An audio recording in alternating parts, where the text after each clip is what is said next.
It's Taste of Country Nights with Evan Paul on demand, season 2, episode 43 with Dolly Parton. Hey. Do you and Carl, can y'all ever shut down Dollywood for the day and just go for yourself? Have you ever done that? No, but I've often thought I'd like to do that for my whole family. Just for my family, for my brothers and sisters, nieces and nephews and the grandkids and all. But that's a really hard thing to do, because people buy their season tickets and people come and they go, and it's just hard. We'd probably have to do it after hours, and that'd be too late to have any fun. We had a lot of fun talking to Dolly Parton. We're going to get into that, and there's a special bonus at the end of the Dolly Parton episode. We've tagged on a Reba McEntire interview that I just did recently as well. Now, it's to be noted that both of these interviews were done on Zoom, and I was out of studio, as were the two country music icons. So my microphone sounds a little weird, but that's because I was at home. Thank you so much for checking out this interview that's coming up, part of the Town Square Media Podcast Network. Hey. Hey, how you doing? Well, I'm good. How are you, Evan? I'm doing great. Thank you so much for chatting with us. This Rockstar album has the most star power I've ever seen on a record. Is there anybody that is left that you would still love to work with? Well, there's a few that I wish I could have got on this album, and I chased, Mick Jagger around the whole album, he was working on his album. He was willing to do it, was willing to work with me on some things, but we never could catch up till I ran out of time, and he was working on, as you know now, their new album. And so I missed him, and Cher and I were going to do something. We never did find the right thing to do. She's not rock, but she's Cher. I would love to have her on. Yeah, but those are the two that I had hoped to get that I missed not having the most, I think. Okay. Can you tell me any funny stories other than the Mick Jagger one, from the process of creating this album? Well, it was just funny just trying to get all these, people together and all the stuff. More the fun part was more like here, us trying to get it all together and get these people either into town or get us to where they needed to be. It was more about there's a lot of work that goes into something this big, and having the managers get to your manager, I'll have your people call my people kind of thing and all that. But it was really great, though, once we all got together, and we all did it different ways. Some had to do it in their own studios from wherever they were. Some I had the opportunity to get to work with in person in the studios. And so it was all good, though. And I really am proud of the results of how it turned out. Who were some of your rock idols growing up? Well, of course, when I grew up, my rock idols were people like Elvis and Chuck Berry and Little Richard and, some of those people. But, of course, I still grew up during this time because a lot of these iconic artists were people of my grown up years, and a lot of them are my age, some of them even older, or at least a lot of them are more my age that I got to sing on this, and all of them are in their 70s or over. And I thought, well, why not get some of these great people on these great iconic songs, the same ones that put the songs out originally? So that's really I thought, well, wouldn't that be cool, to have Paul McCartney and Ringo on Let It Be, and, to have, Steve Tyler on Open Arms, and have, just have all these great people on the songs that we worked on, or that they worked on originally. Who in music is really paving the way for future artists when it comes to touring, in your eyes? Well, good Lord, who could be better than Taylor Swift? I mean, she's killing it, ain't she? I've never seen anything like it. Well, yay, Taylor, you go. But there's a lot of the young ones coming along. I honestly have to say, I work so hard, I don't even get to follow some of the young people, the new people that are coming on. But I just always wish them all the best. And I remember what it was like when I was starting out, being hopeful that I could make my dreams come true. And I just wish the same for so many of the people, coming out. But there's some great, great artists out there, and there's going to be some great artists coming along. But touring, it's the way you make your money. That's the way you make your fame. You can do records all day, but you need to get out and let people hear it. Although I'll not be touring with this rock album, I'd never dreamed trying to get that group of people together. The football. I heard your song, the Night Moves cover on Monday Night Football. I saw you have a relationship where the songs are going to keep coming in, over the weeks. Have you been to a NFL football game? Oh, I have. My husband's a big sports fan, too. I haven't been personally. We mostly watch things on TV. But, yeah, I'm going to participate in a few games this year. I'm going to UT to be a part of their big game up there. I'm going to sing Rocky Top and kind of have a few things, promoting my rock album, too, while we're up there and doing some special things. And we've had some offers to possibly do some more things this season, with the ball teams. Of course, UT is our my home team, so I have to make mention of them. But yeah, we got some things in mind for the bigger teams too. As a kid, I went to Dollywood, and I've always been wondering this. Do you and Carl, can y'all ever shut down Dollywood for the day and just go for yourself? Have you ever done that? No, but I've often thought I'd like to do that for my whole family. Just for my family, for my brothers and sisters, nieces and nephews and the grandkids and all. But that's a really hard thing to do because people buy their season tickets and people come and they go, and it's just hard. We'd probably have to do it after hours, and that'd be too late to have any fun. So I guess we'll just all go as we go and have our free passes and have those, whatever they call those tickets where you can jump line, sort of, or be kind of put to the front of the line, although I'm not one that's big on jumping line, even if it was in my own park. Wow, so you would wait in line at Dollywood? Well, if I was going, I would. That'd be kind of silly. Kind of silly, wouldn't it, for me to, to go ahead of anybody. But the good thing is I don't ride the rides anyway. So that works out well for me. So I have an excuse. I got away with that one, didn't I? I slid that one right through there. I know you've given up touring. Is there anything you miss about touring? I miss the fans, but I get to do enough special shows, special events, some charity shows that I get to do that enough now to where I don't miss it like I did when I first quit. But you always there's an energy about the fans and being live on stage that it's like a drug, it's like an addiction. You get addicted to those fans and that feeling and that love. It's like a shot of adrenaline or something. And so you kind of miss that, the excitement of being on the road, the traveling and all the stuff that goes with it. But when you've done it for 6 decades, it's, you don't miss it as much anymore.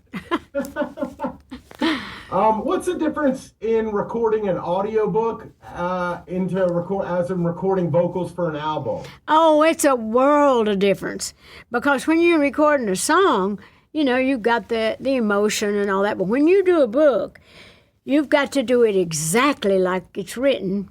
You can't even add an and or a but or a whatever. So it's really like you've still got to put that true emotion, what you were trying to say to get that in, but you can't ad-lib, you can't go around it. So it's a little harder because you got to take it more serious.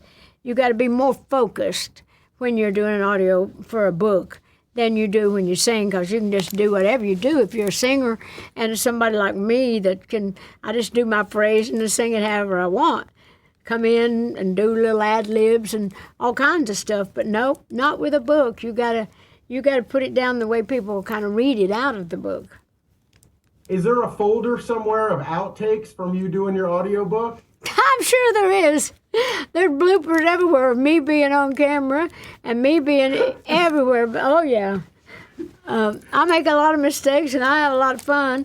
And sometimes, the mistakes are funnier than the things I meant to be funny.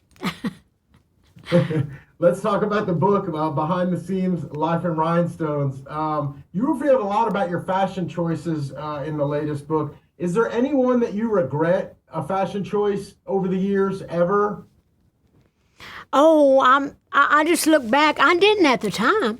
I don't think there's anything I wore at the time that I regret. Looking back on this book, I get such a kick out of seeing some of those god-awful extravagant things and some of those big hairdos, and I think, oh my Lord, I don't know, it would be regret, but I think, was I serious? I must have been serious, because you don't do anything in that moment that you're not serious about. And I think, did I really think that looked good? And then I think, well, I must have, because that's just kind of how I am with the stuff I wear. I'll wear what I'm feeling right in at that moment. And so I, there's just little things here and there. I mean, nothing totally comes to mind that I say was a total mistake, because I have this book to say, let you see how funny or god awful or how whatever it was. It's like just chronicling my whole career, in fashion and all. So I'm sure you'd pick out more mistakes than I would. My daughter gets your books every month. Hi there. Thank you. Hi, who is that? That's Libby. Hi, Libby. I'm the book lady. Well, you are welcome You're welcome. Okay, I send you some more, okay? I send you some more. Bye, Libby. Thank you, Dolly. Oh, we love you so much. Thank you. All right, you have a good day. Okay, thanks. That was Bye-bye. cute. I wasn't expecting that. As an added bonus on this podcast episode, we also had the chance to sit down with another country music icon, Reba McEntire. We're going to jump right into this one. I got a question. Okay, so when you write a book, is it similar to an album in which you want to go to the actual store and grab it off the shelf? Did I go grab it off the shelf? Yeah, did you go to Walmart or Target or something and go buy it? No, I didn't. Oh, you did it? Yeah, I don't even have one of the books. Every time I get one to either proofread or look at a recipe, I wind up giving it away. So I don't even have one. That's a good problem to have, because people aren't very interested in getting it and looking at it. And when they're at the house and they look at it, can I take this home? I say, yeah, let me autograph it for you. And so there we go. Now, similar question. Do you read the finished product ever when you write a book? Oh, yeah, definitely. I proofread it. Matter of fact, I had to proofread it 3 times. And then at the very last minute, I said, let me see it one more time. And just to make sure everybody's name's spelled right and got the facts right. But mainly it's about spelling people's name right. And I was looking at it before we went to do all the press in New York City. I was going through it again, refreshing my mind, which I need to do a lot. And I saw still some people's names I got wrong. So, yeah, it takes all hands and the cook to make sure we get it all right. Wow. Okay. Tell me something about filming the voice that you did not expect. Liking it so much. I didn't know that I would fall in love with it. When we took our break, we don't go back until after Thanksgiving. And I was texting everybody saying, I miss you guys. What are y'all doing? What are you doing now? Can we get together? We just saw you break down with 2 of your singers perform Lauren Daigle's You Say. Are you comfortable sharing that kind of emotion on a public stage? Oh, heck yeah. Yeah, I want my contestants, my artists, to know when it touches my heart, because that's what I preach all the time. If you're singing a song and there's no emotion to it, it's just a song. You can make it so much more incredible by putting the emotion in, because if you do that, if you've got emotion in your heart when you sing it, I'm going to feel it, and your job's complete. And have you ever broken down on stage, like during a show? Oh, yeah. Lots of times over many, many years. Somebody Should Leave was the one song that I would always just break up and cry. I mean, it was a very sad song. It still is. Thinks his name was John was another one that always got me. But I guess the one that got me more than anything was The Greatest Man I Never Knew. Yeah, I get you. I got you. Towards the end of the book, you list 7 people that you admire. I want to ask about a few of them. First, Dolly Parton. Do you remember the first time you met Dolly, or what you guys first bonded over beyond country music? Well, the first time I ever was in her presence was in September 17th, 1977. It was my first time at the Grand Ole Opry. I was going to get to do 2 songs. And they came to me and said, well, we're going to have to take one of your songs. I said, why? They said, well, Dolly Parton just pulled in the parking lot and we're going to give her one of your songs. I said, she can have both of them. Can I meet her? I didn't meet her, but she did walk in front of me. And I was just like, oh my God, that's the most beautiful woman I've ever seen in my life. She kind of floated by. She was just like an angel. Yeah. Did you ever feel any competition with her at any point? No, not competition with Dolly. No, I'm not a competitor with Dolly. Dolly's Dolly. I mean, but you're Reba. I'm a little over here. Dolly is this, she's everything. And I've always looked up to her. I've watched, I've learned, I have listened. My favorite album, two of my favorite albums is Dolly Parton's first album, Blue Ridge Mountain Boy, and Carole King's Tapestry.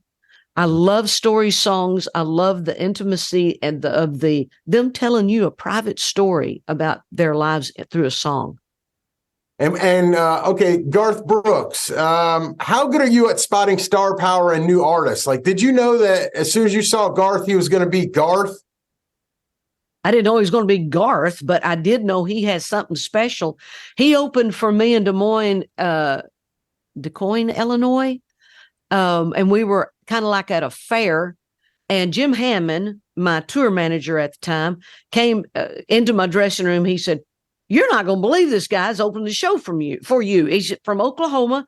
And he said, he looks just like Charlie Battles. That was my first husband. And I said, well, I got to go see that. So I quit doing my hair and makeup, and I walked up on the side of the stage, and he was bouncing around the stage and kind of wrestling with his guitar player. And I thought, I've never seen anybody in my life do this. And then we started doing tours together, 90 and 91. And I would go out and sit on the side of the stage. He was just totally different. You just couldn't take your eyes off of him. And we've remained friends all these years, and he's just one in a billion. Did you ever feel similar toward another artist or a contemporary artist as you did toward Garth? No, because there's not another Garth at all. I guess the closest would be Taylor Swift.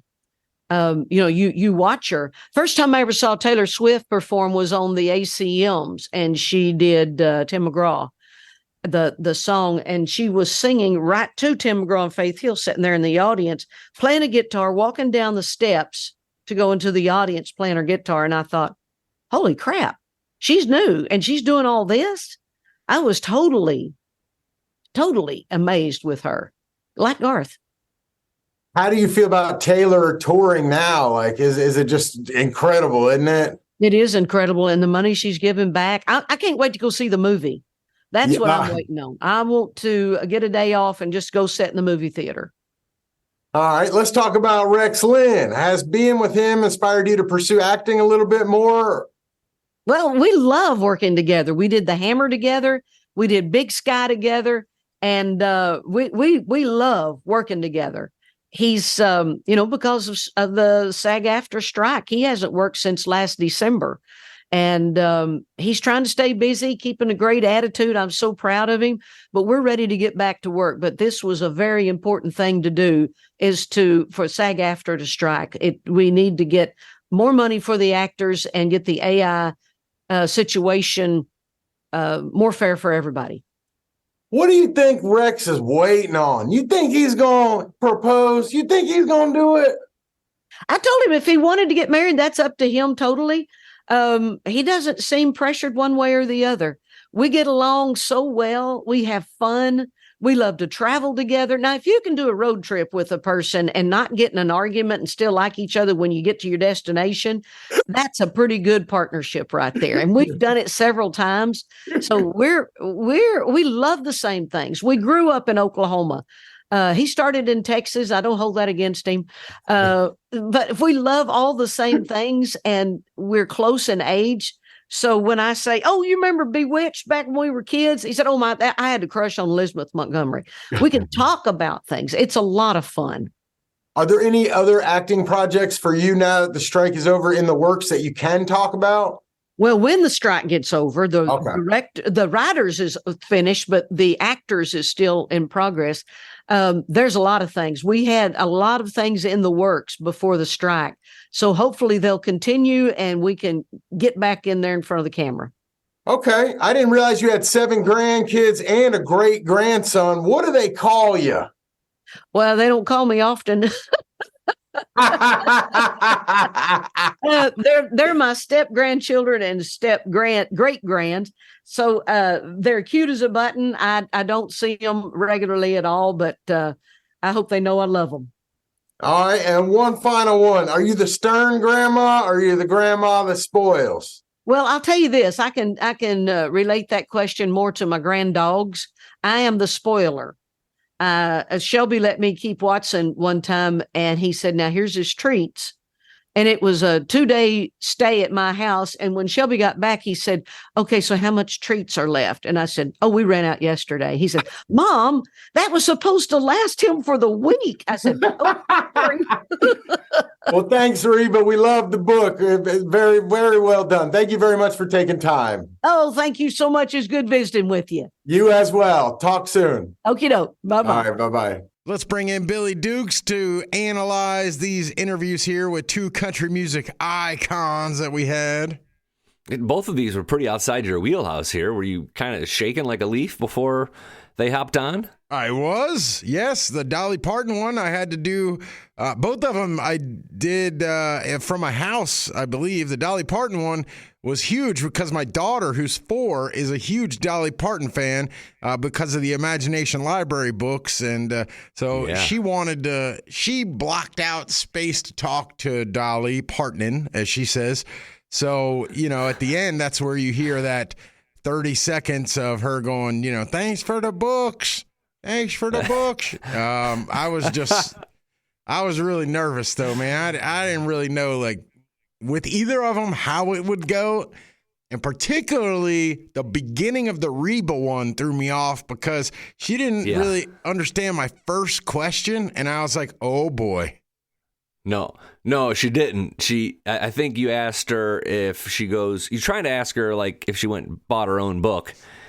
And she didn't. She just wasn't getting it. She didn't hear it, or she wasn't understanding it. She seemed perplexed by that question. She was like, "Yes, I want you to go to the store and buy the book. That's what you're supposed to do." Like, no. Are you gonna buy it? Oh, am I gonna go to this? It was such a far out question. I was like, oh man, is this how the whole interview is going to go? But she kind of warmed up to me a little bit, but I was like, oh no, but with both of them, I kind of had I just kind of had the feeling of, I don't want to make any of them upset. So it's kind of hard when you interview people like that, I'm learning because, you just don't want to be the one that pisses off Dolly Parton. It was a good recovery on Reba, and I think with both artists, they're kind of similar. And I tried to give you a heads up with this with regards to Reba, is they have an interview style their answers are always very direct and and concise. But when they're done talking, they're done talking. There's not it's difficult to get into a flow of a conversation, especially when, you're on a Zoom or whatever platform you're using, if you're not in the same room like that. Yeah. And they both know what they want to say, and they're so good. They've done so many of these that it's like they can out interview an interviewer, they're just too good, man. And they know what direction they want to take everything, and you're just not going to get one past them. And the other thing, a little behind the curtain here for everyone, is if you do get one past them and they don't like it, they control the audio and the video. So when they email it back to you, that will magically not be there. I don't think I had any of those in these interviews, but it's happened before. So you have to be really careful because they are in full control, and it's intimidating. So I feel like that's permission to maybe be a little bit more aggressive with questions, knowing that they can cut it out or will cut it out if they don't like it. I feel like that's an opportunity to maybe ask a question. I mean, with both of these women, obviously you want to be respectful, but If they don't like it, like Reba, you pressed Reba on her husband or on Rex proposing, and they kept that. They left that in. But if they didn't like that line of questioning or were sick of it, they could have snipped it. But I say go for it. Yeah, I mean, I've gone for it a couple times. Sometimes I've had a couple times where I go for it, and then my boss calls me 5 seconds later from another side of the country, going like, "Hey man, did you just talk to this guy, this person? What'd you do?" They just want you to take that out. So I'm like, oh man. That's okay. I think that's okay. I mean, obviously, I'm speaking. I'm not sure that my interviewing self agrees with my producer hat self. I'm not sure I do what I speak necessarily. I might talk a bigger game than I actually play. But I mean, the truth is in the middle somewhere. Yeah, I mean, it's so weird. If it was something like you're never going to see these people again, or it was a one and done. I mean, back in my earlier radio days, when a lot of these artists they don't see you in person, it's a lot over the phone, and it's a lot of times like I'm just making up a person. Let's say Carrie Underwood, for example. There's a lot of times where if you're at a smaller radio station or even a big radio station, but on one radio station in one part of the country, Carrie Underwood's going to call you. She's not going to be there, and you're probably never going to talk to her again at this said radio station, maybe again in your life.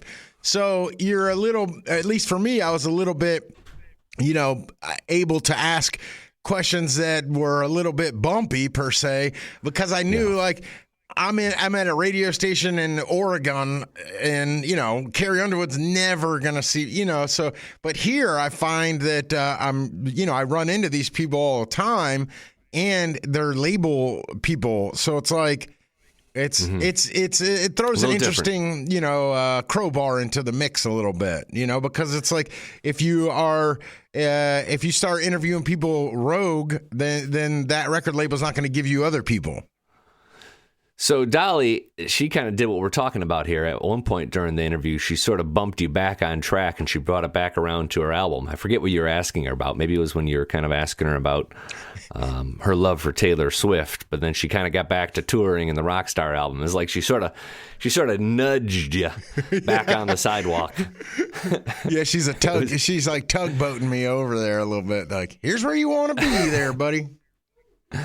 What was your what did you want to know from both of these women, and what was the most surprising thing that you took away from both conversations? Man, I know we had a bunch of things that we wanted and needed to get from Dolly, but the one thing that I really wanted to know, which I got, was if she's ever shut down Dollywood and just gone by herself. And she gave us a little bonus on that by saying that, she has never done that, obviously, if you listen to the interview, but she would not use a fast pass. She would wait in line if she went. But then, I don't know if you caught this, but she did what you were talking about, Billy. She professionally circled back around by saying like, but I don't go on the rides. So that, and then she was like, you see how I squirmed out of that one?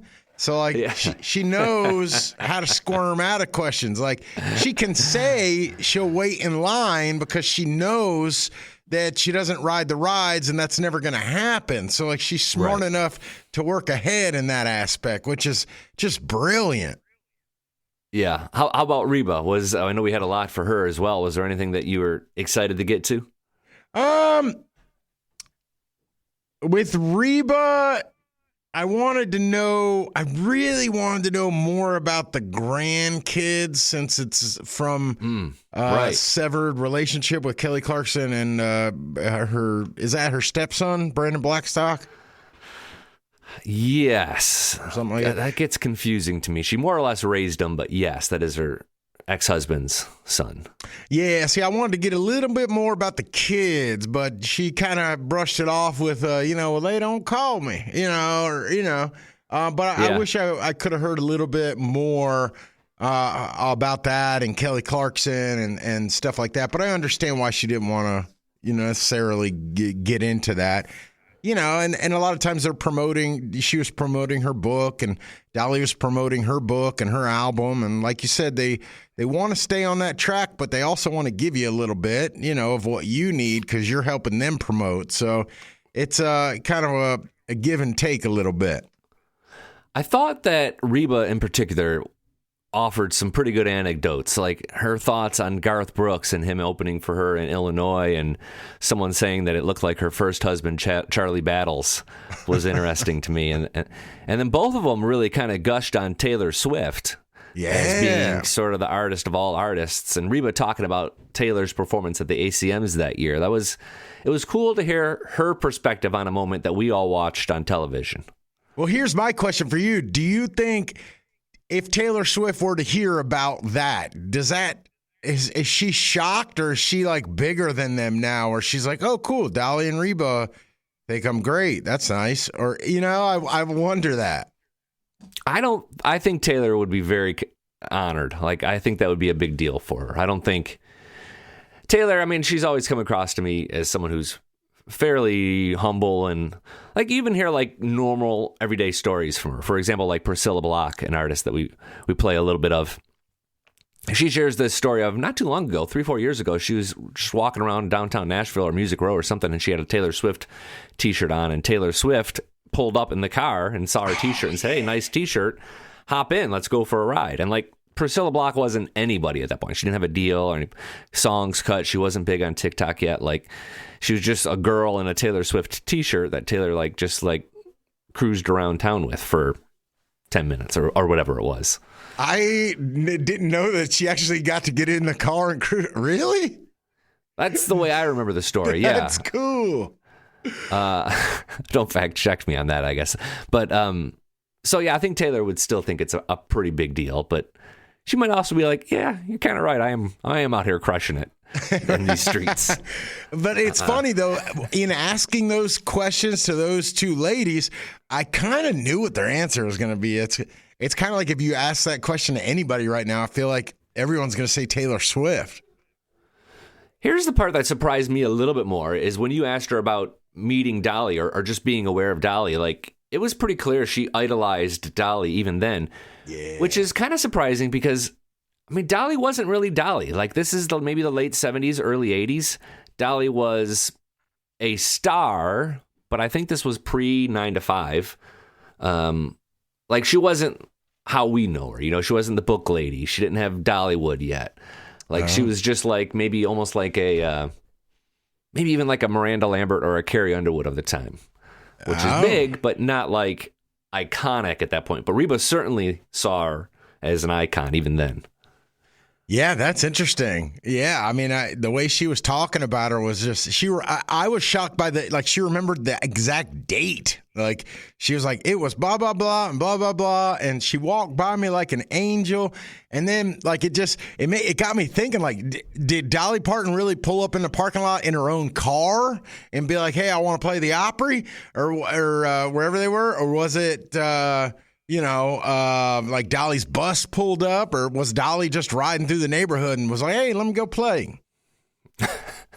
That's a good question. Like, why didn't Dolly give anybody a heads up? Right. Did she just pull up in a Trans Am or something? And she's like, hey, I want to say, was it just like that back in the day? That's what I want to know. Like, I wanted to get in on that.